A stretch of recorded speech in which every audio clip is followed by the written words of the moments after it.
Hello and welcome to your own channel Teaching Eva.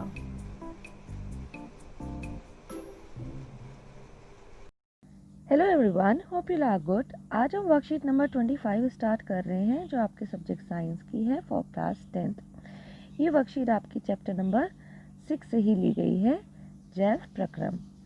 पिछली worksheet में आपने वायवीय और अवायवीय श्वसन के बारे में पढ़ा था और इस वर्कशीट में आप ये पढ़ेंगे कि वायवीय श्वसन किन किन जीवों में होता है और कैसे। चलिए स्टार्ट कर लेते हैं। वायवीय श्वसन पद ऑक्सीजन पर निर्भर करता है। किस पर निर्भर करता है? ऑक्सीजन पर, क्योंकि वायवीय श्वसन के अंदर ऑक्सीजन होनी अनिवार्य होती है। अतः वायवीय जीव को ये सुनिश्चित करने की आवश्यकता होती है कि पर्याप्त मात्रा में ऑक्सीजन ग्रहण की जा रही है, क्योंकि वायवीय श्वसन में ऑक्सीजन ज़रूरी होती है। तो जीव के अंदर जब ऑक्सीजन जाएगी तभी वो सांस ले पाएगा, अन्यथा वो सांस नहीं ले पाएगा। तो उसको ये सुनिश्चित करना ज़रूरी होता है कि पर्याप्त मात्रा में उसको ऑक्सीजन मिले। सभी हरे पौधे कोशिकीय श्वसन द्वारा सांस लेते हैं। कैसे सांस लेते हैं? कोशिकीय श्वसन द्वारा पौधे सांस लेते हैं। चलिए यहाँ पर देख लेते हैं पौधे कैसे सांस लेते हैं। पौधों में श्वसन, पौधे गैसों का आदान प्रदान रंध्र द्वारा करते हैं। अब ये रंध्र क्या होता है?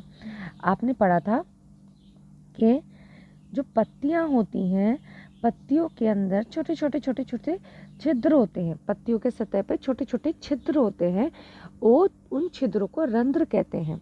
और उन्हीं रंध्रों के अंदर क्या होता है? उन्हीं रंध्रों से कार्बन डाइऑक्साइड अंदर जाती है और ऑक्सीजन बाहर आती है जब प्रकाश संश्लेषण होता है। तो इन्हीं रंध्रों को हम स्टोमेटा भी कहते हैं इंग्लिश में। तो पौधों की कोशिकाओं में कार्बन डाइऑक्साइड तथा ऑक्सीजन का आदान प्रदान विसरण विधि द्वारा होता है। ये विसरण विधि क्या थी? अगर मैं यहाँ पर कोशिकाएं बना दूं, पादप कोशिकाएं बना दूं, तो विसरण विधि क्या होती है? जहाँ पर भी ज़्यादा सांद्रता में, मतलब ज़्यादा सांद्र कोई गैस होती है, जैसे कार्बन डाइऑक्साइड की यहाँ पे कंसंट्रेशन और सांद्रता ज़्यादा है, तो ज़्यादा सांद्रता से कम सांद्रता की ओर क्या करेगी? विसरण करेगी, वो जाएगी। ठीक है, तो विसरण विधि द्वारा क्या होता है? गैसों का आदान प्रदान होता है। जहाँ पे गैस की सांद्रता ज़्यादा होती है एक कोशिका में, तो वो दूसरी कोशिका की तरफ जाती है कि वहाँ पर भी उस गैस की पूर्ति हो जाए। इस तरीके से हर एक कोशिकाओं में वो कार्बन डाइऑक्साइड या ऑक्सीजन का विसरण होता है, वो पहुंच जाती है। ठीक, अंतःकोशिकीय स्थान ये सुनिश्चित करते हैं कि प्रत्येक कोशिका वायु के संपर्क में है। मतलब कि कोशिकाओं के जो बीच के स्थान होते हैं उसके अंदर भी क्या होती है? वायु मौजूद होती है, और वो हर एक कोशिका क्या होती है? वायु के संपर्क में होती है। पत्ती में स्टोमेटा और कठोर एवं काष्ठ तने में लेंटिसिल्स श्वसन अंग हैं। तो पत्तियों के अंदर श्वसन अंग कौन से होते हैं? एक तो स्टोमेटा जो कि आपके रंध्र हैं, जो पत्तियों के ऊपर छोटे छोटे छिद्र होते हैं वो रंध्र कहलाते हैं, जिनको स्टोमेटा भी कहते हैं। एक तो वो श्वसन अंग है। दूसरा जो कठोर काष्ठ के तना होता है, जो पेड़ का मोटा तना होता है, उसके ऊपर लेंटिसिल्स होते हैं, जो कि वो भी क्या करते हैं? श्वसन अंग की तरह कार्य करते हैं और उनके द्वारा भी श्वसन होता है। मैं आपको इसकी पिक्चर दिखा देती हूँ कि लेंटिसिल्स होते क्या हैं। जैसे कि आप यहाँ पे देख सकते हैं कि यहाँ पर ये जो खुला हुआ हिस्सा है, ये जो दरारें पड़ी हुई हैं, ये कहलाते हैं लेंटिसिल्स। ठीक है, ये कहलाते हैं लेंटिसिल्स, और इसी के द्वारा क्या होता है? श्वसन किया जाता है। जो पेड़ होता है वो श्वसन करता है। किस तरह से श्वसन करता है? वो कार्बन डाइऑक्साइड को बाहर निकालता है और ऑक्सीजन को अंदर लेता है। ठीक है, चलिए अब ये पढ़ लेते हैं पौधों में श्वसन। पौधे का प्रत्येक भाग श्वसन करता है। हर एक भाग क्या करता है? श्वसन करता है, परंतु इसका मुख्य श्वसन अंग पत्ती है। इसका मुख्य श्वसन अंग क्या है? पत्ती है। रंध्रों द्वारा ऑक्सीजन और कार्बन डाइऑक्साइड का आदान प्रदान होता है। जो रंध्र होते हैं, पत्ती पे छोटे छोटे छिद्र होते हैं, उन्हीं के द्वारा क्या होता है, ऑक्सीजन का आदान प्रदान होता है और कार्बन डाइऑक्साइड का भी आदान प्रदान होता है। अब दिन के समय प्रकाश संश्लेषण और श्वसन दोनों साथ साथ ही होते हैं, दोनों साथ साथ होते हैं, प्रकाश संश्लेषण भी और श्वसन भी। अब प्रकाश संश्लेषण और श्वसन में अंतर क्या है? प्रकाश संश्लेषण में पौधा कार्बन डाइऑक्साइड लेता है और ऑक्सीजन बाहर छोड़ता है और अपना भोजन बनाता है, ठीक।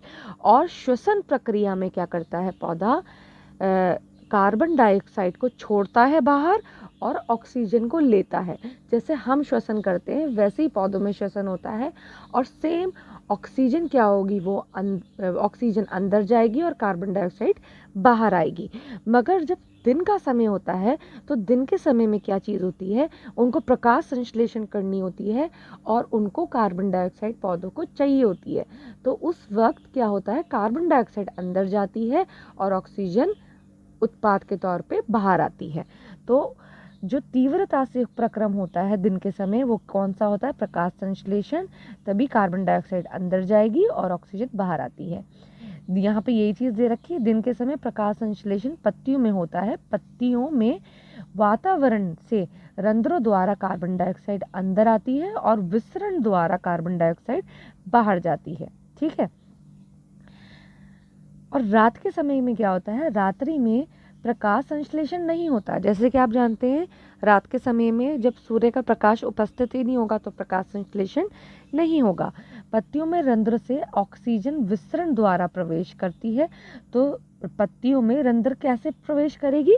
विसरण द्वारा। बाहर वायुमंडल में ऑक्सीजन की जो मात्रा होती है वो ज़्यादा होती है। कितने प्रतिशत होती है? 21% होती है। और जो पौधे की कोशिकाएं होती हैं उसके अंदर कम होती है। तो बाहर क्योंकि सांद्रता ज़्यादा है, कंसंट्रेशन ज़्यादा है, तो बाहर से ऑक्सीजन अंदर की तरह क्या करती है?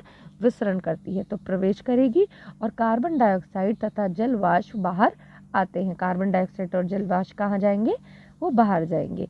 तो यहाँ पर रात के समय एक तरह से श्वसन ज़्यादा दर पर होगा अगर हम कंपेयर करें उसको दिन के समय। अब यहाँ पर देख लेते हैं, यहाँ पर आपको रंध्र का चित्र दे रखा है, बंद रंध्र और खुला रंध्र।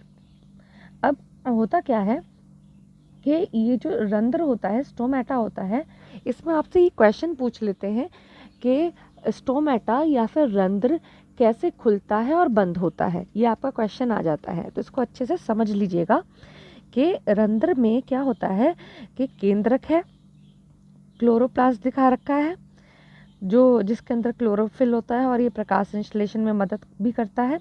रिक्तिका, रक्षक कोशिका, कोशिका भित्ति।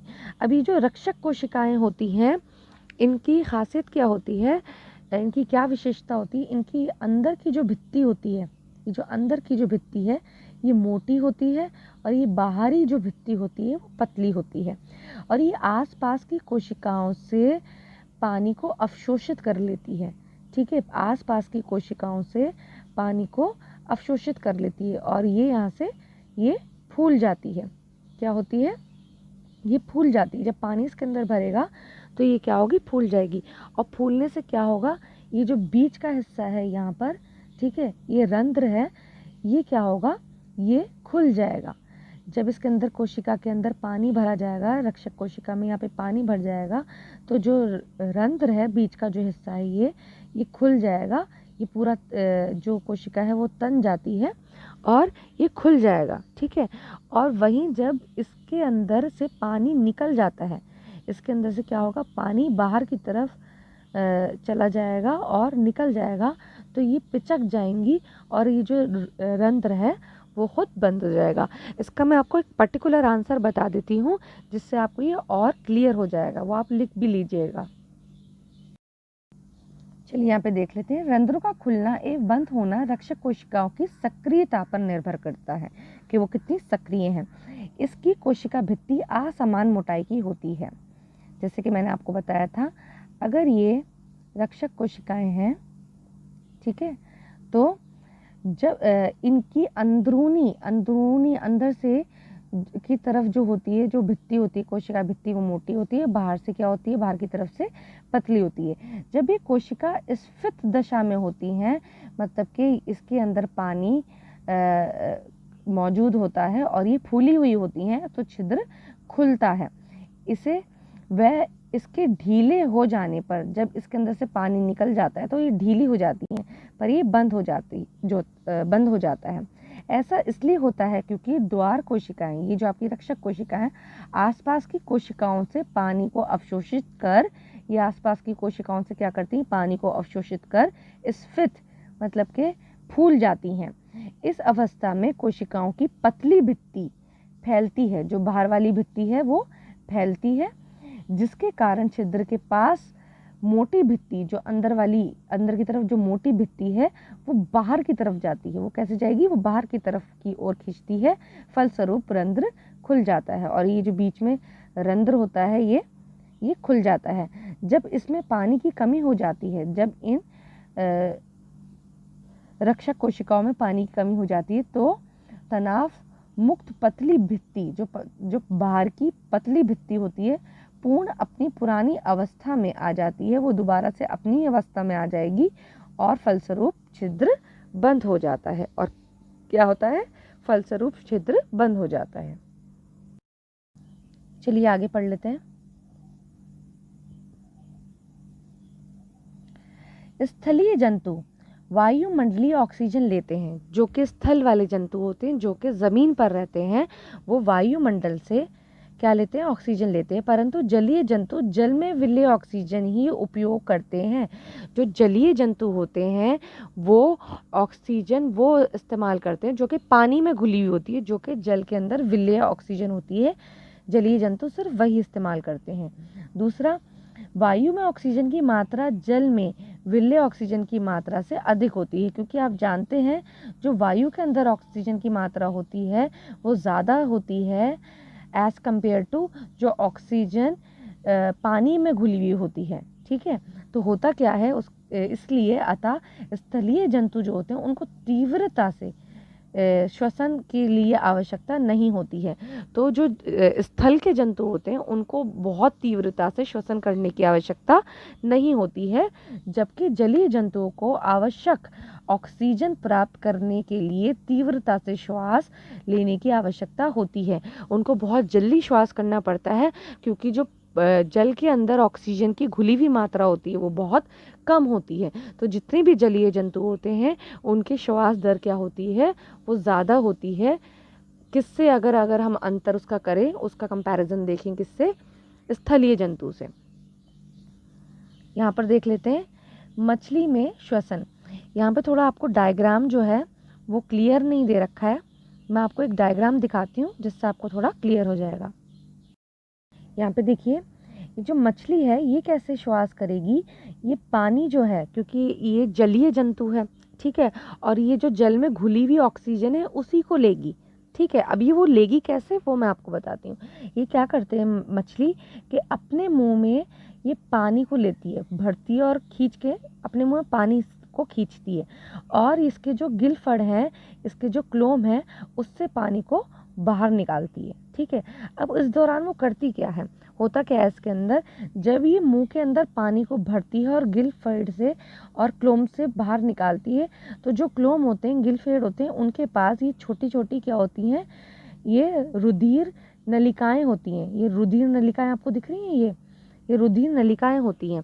इन रुधिर नलिकाओं का काम क्या होता है, इसके पूरे शरीर से, मछली के पूरे शरीर से कार्बन डाइऑक्साइड को इकट्ठा करके यहाँ पर लेकर आती हैं, और जो पानी ये मछली मुंह के अंदर लेती है उस पानी में छोड़ती हैं, और उस पानी का जो ऑक्सीजन होता है वो विसरण द्वारा इनके अंदर चला जाता है, इन्हीं रुधिर नलिकाओं के अंदर चला जाता है। जो रक्त होता है इनका उसके अंदर ये चला जाता है। ठीक है, तो जब मछली के मुंह के अंदर पानी जाएगा और क्लोम से, उसके गिलफड़ से होता हुआ गुजरेगा, तो ये जो नलिकाएं होती हैं, रुधिर नलिकाएं होती है, ये उनसे ऑक्सीजन ले लेती हैं और पूरे शरीर से जो इन्होंने कार्बन डाइऑक्साइड इकट्ठी करी होती है वो उसी पानी में छोड़ देती हैं। तो वो पानी जिसके अंदर कार्बन डाइऑक्साइड ये छोड़ती हैं वो शरीर से बाहर आ जाता है, क्लोम से ही वो शरीर से बाहर आ जाता है। और जो रुधिर नलिकाएं होती हैं जिन्होंने ऑक्सीजन ली होती है वो इसके पूरे शरीर में मछली के पूरे शरीर में ऑक्सीजन को भेज देती हैं, बांट देती हैं। और फिर मछली के पूरे शरीर में ऑक्सीजन हर एक कोशिका में चली जाती है, वहाँ पर श्वसन होता है और वहाँ पर जो कार्बन डाइऑक्साइड बनती है वो दोबारा इकट्ठी करके कहाँ पर, क्लोम के अंदर जो गिल्स होते हैं उसके पास आते हैं। फिर दोबारा से मछली क्या करेगी, मुंह के अंदर पानी लेगी, तेज़ी से पानी को अपने क्लोम से फड़ से गुजारेगी और फिर क्या होगा, जो रुधिर नलिकाएं होंगी उससे विसरण द्वारा दोबारा से ऑक्सीजन जो जल के अंदर घुली हुई ऑक्सीजन होती है वो ग्रहण कर ली जाती है और वहाँ पर कार्बन डाइऑक्साइड छोड़ दी जाती है, जिससे क्या होता है वो ऑक्सीजन ग्रहण कर लेती है। होपफुली आपको ये डायग्राम समझ में आ गया होगा। चलिए अब हम यहाँ पर मछली में श्वसन पढ़ लेते हैं, इससे आपको और क्लियर हो जाएगा। मछली में श्वसन अंग कौन सा होता है, गिल्स, जिसको हम गिलफड़ भी कहते हैं। ये गिल्स गैस के आदान प्रदान के लिए रुधिर नलिकाओं द्वारा जुड़े होते हैं। गिल्स किससे जुड़े होते हैं, रुधिर नलिकाओं द्वारा जुड़े होते हैं। ये गिल्स जलीय जंतु को जल में विलेय ऑक्सीजन प्राप्त करने में सहायक होते हैं। यही गिल्स क्या करते हैं, जो घुली हुई ऑक्सीजन होती है जल के अंदर उसको लेने में सहायक होते हैं। ये गिल्स, जिसको क्लोम भी कहते हैं, निरंतर गतिमान होते हैं, ये गति करते रहते हैं और मछली अपने मुंह के द्वारा जल लेती है तथा बलपूर्वक इसे गिल्स क्लोम तक पहुंचाती है और बहुत ही उसको बलपूर्वक कहाँ पहुंचाती है, क्लोम्स के पास पहुंचाती है। जैसे ही जल गिल्स की पतली भित्ति के संपर्क में आता है, जैसे ही जल किसके संपर्क में आता है, जो गिल्स और क्लोम की पतली भित्ति के संपर्क में आता है, तो विलेय ऑक्सीजन, जो घुली हुई ऑक्सीजन होती है वो रुधिर नलिकाओं में ले ली जाती है और मछली के शरीर के विभिन्न कोशिकाओं एवं ऊतकों तक पहुंचता है। और फिर वही ऑक्सीजन कहाँ पहुंचेगा, मछली के विभिन्न कोशिकाओं ऊतकों तक पहुंच जाता है। श्वसन में उत्पन्न कार्बन डाइऑक्साइड रुधिर द्वारा वापस गिल्स से बाहरी जल में फेंक दिया जाता है और फिर दोबारा से जब श्वसन से कार्बन डाइऑक्साइड जो पूरे उसके शरीर में उत्पन्न होती है, मछली के शरीर में, वो रुधिर द्वारा, रक्त के द्वारा ही वापस गिल्स के पास आती है और जो जल था उसमें छोड़ दी जाती है और वो जल को बाहर फेंक दिया जाता है।